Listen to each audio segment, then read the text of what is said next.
Hello, my dear lovely and beautiful students. Hope you all are fine and healthy. I believe you all have gone through the previous lessons video, that is reproduction in animals of chapter 8.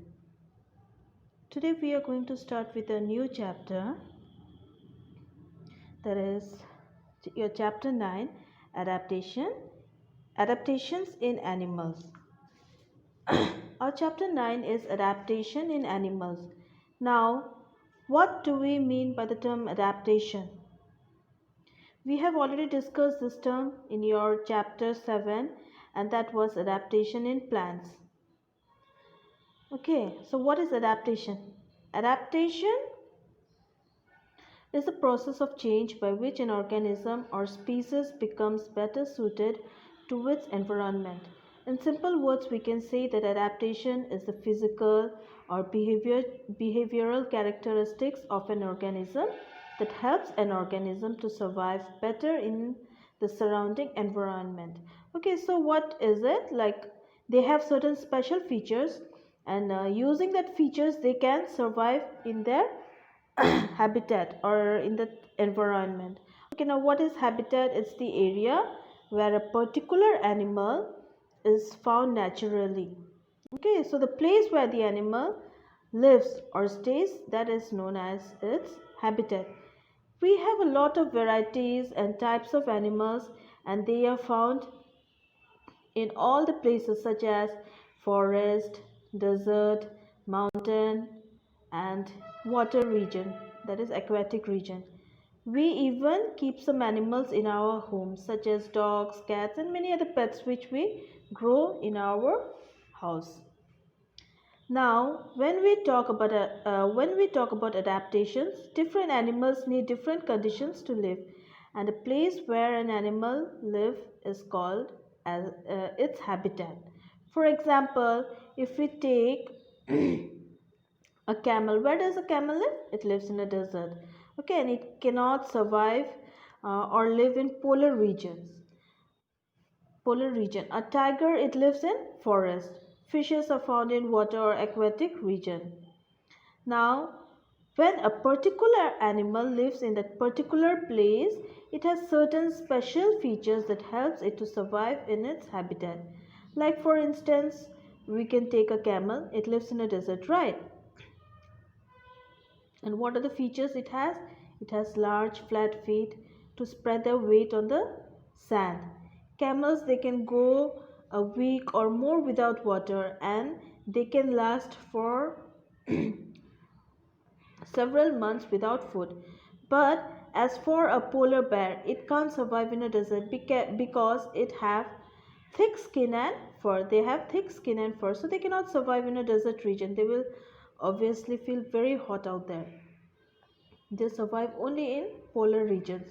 So based on this, we will see the types of habitat, and these animals, they categorized into different groups based on the habitats, that is the terrestrial animals, aquatic animals, amphibians, arboreal animals, and aerial animals. Now we will serially discuss each type of these animals. Terrestrial animals. The word terrestrial comes from the Latin word terra, which means land. Okay, so this terrestrial word, it is from a Latin word, that is terra, and the meaning of terra is land.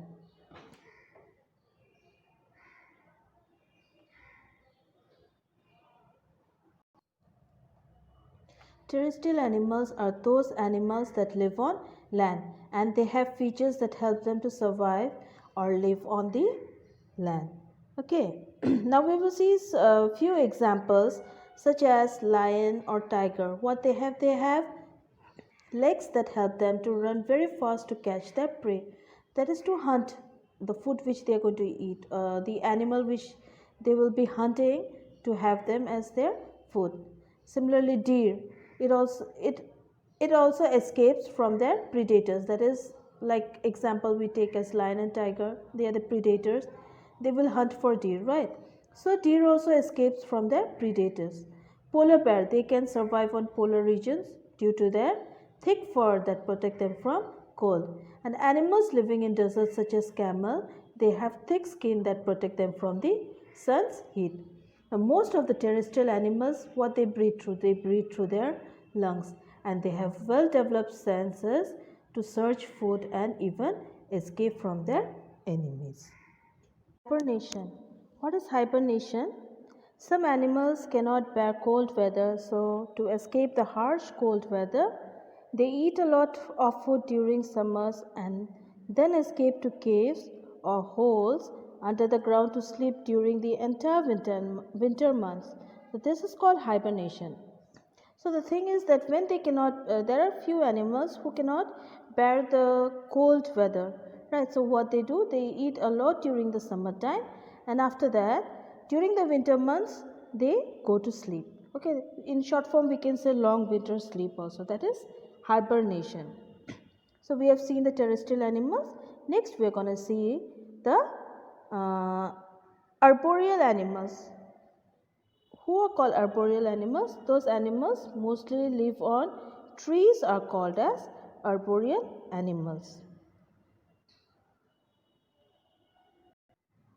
And the characteristic features of arboreal animals are these animals, they have strong arms, legs and claws that help them climb trees, and then they use tails to balance and grip on the trees, right? To maintain their balance, they grip the branches of the trees. They use their tails, okay, to remain on the tree. And examples of arboreal animals we can give as monkeys, trees, tree lizards, flying squirrels. So this type of animals come under the category of arboreal animals. And who are arboreal animals? Those live mostly on trees are arboreal animals. Aquatic animals. Aquatic animals are those animals that live in water. Okay, examples we can give as duck, fish, turtle, crabs, octopus. These comes under the aquatic animals. And the characteristic features we will see, they have fins or limbs that help them to swim in water. The webbed feet of duck, okay, and flippers of turtles which help them to push water backwards while they swim. The few characteristics of aquatic animals. Next, amphibians. Who are amphibians? Those animals that live both on land and in water, they are known as amphibians. Examples we can take as for frog, toad, crocodile, salamander. Okay, they come under the category of amphibians. And the characteristics we can say is they have legs that help them to move on land as well as on even water. And when they are in water, they breathe through their skin, and on land, they breathe through their lungs. So this is about the amphibians.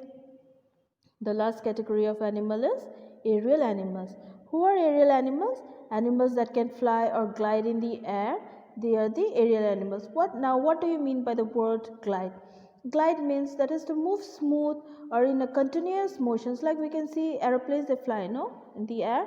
That's the gliding thing. Kites, you fly, it glides, right? That is gliding. Characteristic features of aerial animals, like you can just imagine a bird. No, what are the features of a bird? They have wings to fly, their bodies are light and covered with feathers. The bodies are streamlined. Now you can say, what is streamline? That is, the shape of their body are such that they can make their flight easier through the air. And they have hollow bones. The picture you can see there, the bones are hollow, that is empty and hole in between, no, inside the bone, that is hollow bones, and these are light. Bats are the only mammals that can fly. Okay, so these are about the aerial animals. So we are done with the habitat, right? Adaptations in different habitats, how they are categorized. Next we will see the food habits of different types of animals, that is adaptation for food. Now animals eat plants and even other animals also. So based on their eating habits, they are categorized into different categories. What are they? Herbivores, carnivores, omnivores, scavengers and parasites. We will go serially one by one. First is herbivores. Who are herbivores? Those animals that eat only plants. For example, we can take as cow, goat, giraffe, deer. Okay, and they have sharp incisors and strong molars to bite and chew food. And they have long and strong legs to walk far distance to search food. We can see like in the fields and all, we can see those animals grazing, right? Like cows, So these animals are called herbivores. Those animals which eat plants are called herbivores. Next are carnivores. Carnivores are those animals that depend or eat the flesh of other animals for their food. They are known as carnivores. For example, we can take as tiger, lion, crocodile. Okay, and before that you need to know two terms, predator and prey. Before I've used this term also at the beginning of the lesson. Now in detail we'll see who are predators. Animals that hunt other animals for their food, those are known as predators, like we can take as tigers. And who are prey? Those animals that are being hunted as food by other animals. Uh, those are known as prey. Like a tiger will be a predator, and a prey for tiger will be deer. So you get it? It's clear, I think so.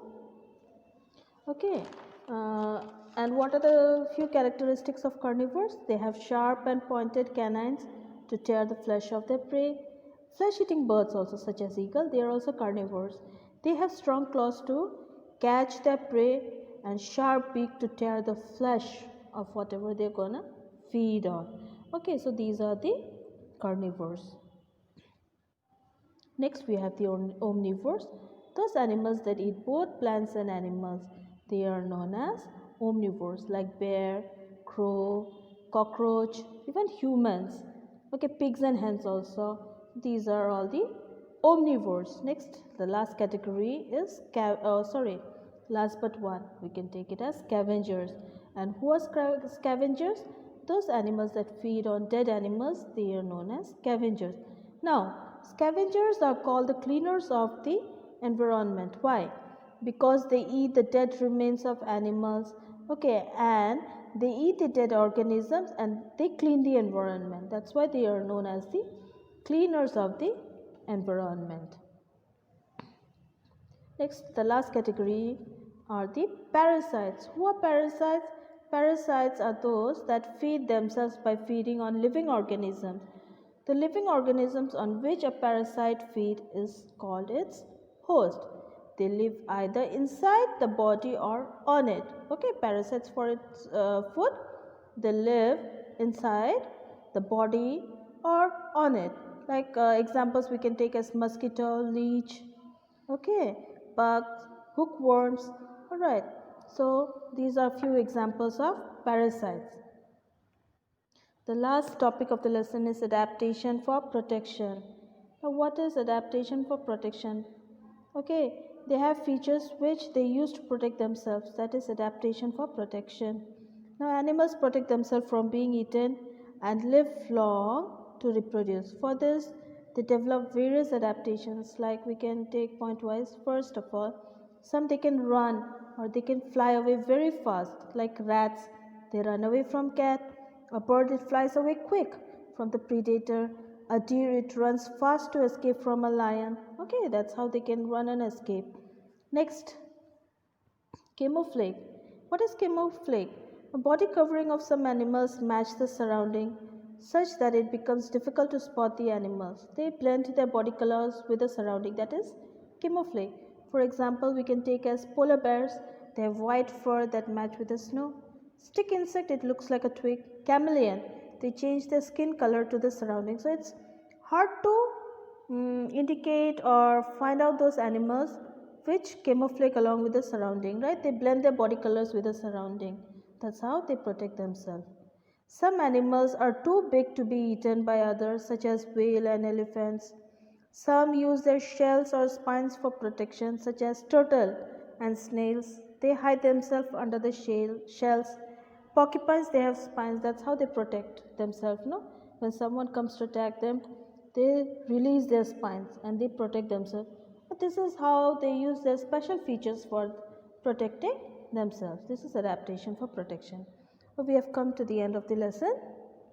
I hope you go through the lesson properly and thoroughly so that you will be able to do well in your test. Okay, thank you.